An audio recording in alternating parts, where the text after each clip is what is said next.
Welcome to Busted Speaker's album review. Today we're going to be reviewing Relfection by Brian Eno. Brian Eno is a ambient electronic artist from Suffolk, England, and I'd consider him a veteran ambient composer. Very popular in the industry for what he does.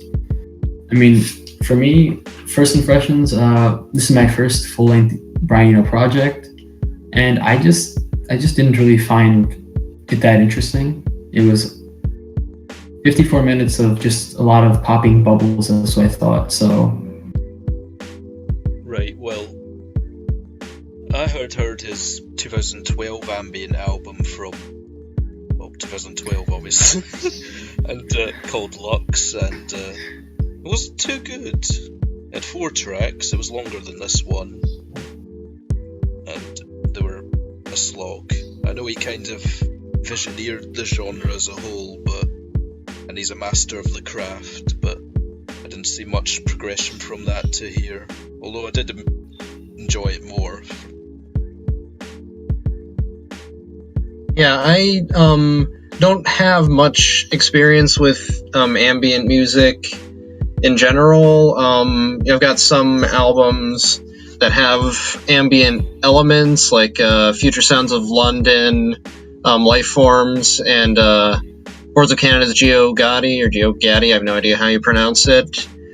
And I like it in small doses. I like it as a break between regular songs, for lack of a better term, like Tray Fingers on Kid A. It's just like 3-4 minutes of nothing, but it just works for the flow of the album. So and I've got a couple of Brian Eno's solo albums with some ambient on them, like I think there's some ambient tracks on Another Green World, and I don't really like them as much as the quote-unquote regular songs, but I still think that they work reasonably well in making the album a coherent whole. And just listening to this, it was listening to Relfections, it was pretty much what I expected for an ambient album, like maybe even a little busier than I thought it would be. But I think that just speaks to more my inexperience with ambient than anything. All right. Okay, so I'm just going to read off my notes here, very professional. Alright. It definitely creates a distinct mood, which is all I can ask for with an elongated one-track album like this. It's the ultimate quiet storm album, which I don't mean positively or negatively, it just takes a while for anything to happen. It's just one pleasing mood to me that sustains itself as the minutes tick on. When a small chord progression or a pregio comes in, it's a little delight because they're played nicely, but overall, I appreciate whenever he brings something really new in, which isn't often, but sometimes there's some really weird, glitchy moments, maybe more fuzzy production. I'd say the best part of this, if you want to make an edit of it, is from the 25 to 40 minute mark where the most things are going on, because it actually takes ages to finish this album. Like from around 40 minutes in, there's still another 14 minutes and it just slowly ends, for lack of a better word. So for me, when I was listening to it, I felt like it was going a lot slower than it actually was. So when I was multitasking at this point. So, and I checked the time, it was already at 40 minutes, and I was like, oh, that's surprising. That's way more than I expected it to be. But it sounds like it's repeating itself. I'm not really into the ambient music, so it just felt like it was repeating the same sounds over and over, which I didn't really enjoy. And they had this weird popping bubbles sort of sound, and then it dropped the bass really heavily. And I felt at that point it was probably my favorite parts, and then it'd go back into more very minimalistic sounding, and I just really didn't vibe with it at all. Yeah, I don't know. It's well done. It's better yeah, than for what sure. I could do. Did either of you guys? Sorry. Did either of you guys like read up on how it was made or anything? No, I have not. Not really. Yeah, I did, just because that's just what I do. Like, especially if it's something I don't understand, I like to try to learn about it and understand it better. So this is the latest in what Eno has called his generative music series, for lack of a better term. It's not like it's like a consistent thing. It's just like every now and then, since I think 75 maybe, he's put out an album of generative music, which I did a little basic YouTube research on, and it's basically like where you just have a soundboard or something like that, and you just like can control the kind of signals that it outputs and loops back into itself, and that creates all of the sounds that you hear. And then the job of him as the quote-unquote musician, composer, producer, whatever you want to call it, is just finding the sounds that work best, cutting out the ones that don't, the sections that don't work as well, and just trying to create the best piece that he can out of this more or less randomly generated music that is the sum total of his like the rules and limitations that he set forth for it. And so that's basically what this whole album is. It's definitely cool. I just That's like more research than I ever thought would be for these first sessions. I don't know. I definitely. These are randomly generated music, something like that, which makes it sound like it's not actually. I'm not saying it's not composed by him, but there definitely are moments where it feels like it was more created by chance than anything else. Like if we were just messing around in Audacity, which we're definitely not doing now, but yeah, so it's kind of interesting to hear that.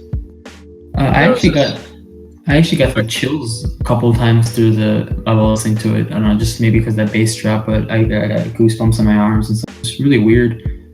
I think it'd be perfect if you want to like studying music, like something just to drown out what's going on around you. I think it's slightly too dark for that. I don't know. It probably works quite well. I mean, I was using it for background music as well. Yeah, I don't think I'd probably revisit this, especially it being a 54-minute single song, so I don't think there's any situation where I would listen to it. Well, yeah, I feel the same way. Yeah, there'll be better Brian Eno albums like this. He has millions, not literally, but loads of other ones. There's one from 85 called Thursday Afternoon, I think, which was released just when the CD came out. So he used the full track length, the extended track length, to his advantage to make a longer song. I don't know if it's well regarded for anything other than that, but that's probably better than this. Yeah, and he did some similar kind of trickery, advancement of the medium, or whatever you want to call it, with the CD release for this one. I think it was limited to like 500 hard copies, and they all they say they're like algorithmically arranged or organized or something, so I guess they like maybe start at different points of the whole piece. So if you have one of those CDs, it could start anywhere in the length of what we heard on Spotify. I mean, I assume you guys used Spotify or something to listen to this, and then each of those CDs is supposed to be different from each other. Okay, that's pretty cool though. If you're gonna talk about just having uniqueness for a song, that's actually a really cool idea. Yeah, I think I kind of respect this conceptually more than I enjoyed it musically. Yeah. In a way, kind of like Flaming Lips Zyurica. Mm-hmm. Definitely agree there. Yeah. I mean, I wonder if you listen to it like back to back. I should probably try it after you finish this, but you listen to it and then does it loop perfectly back to the same song again? I mean, maybe. I don't think so. I don't know about that. It's kind of static for the last 8 minutes. I was looking at it and I still saw there was 7 minutes left, And I think there was a pretty solid chord progression at the beginning to quote-unquote draw listeners in. So it probably does work, but I don't think that many people will be looping this album for days on end. I definitely won't. No, but I was saying if the, like he said, if the album starts at different positions throughout the actual song, then it should be able to loop just so you get like the full 54 minutes and not a cut of. Actually, in this discussion you guys were just having, I remembered that he also released an app for this song where it, like, you can, if you pull it open, you can play it for as long as you want. Like, you could play it all day, and it's just like the same piece for 24 hours or more. So I don't know how exactly that works either, but I think it even like changes what happens in it depending on time of day, and maybe if you have, I mean, I don't know, like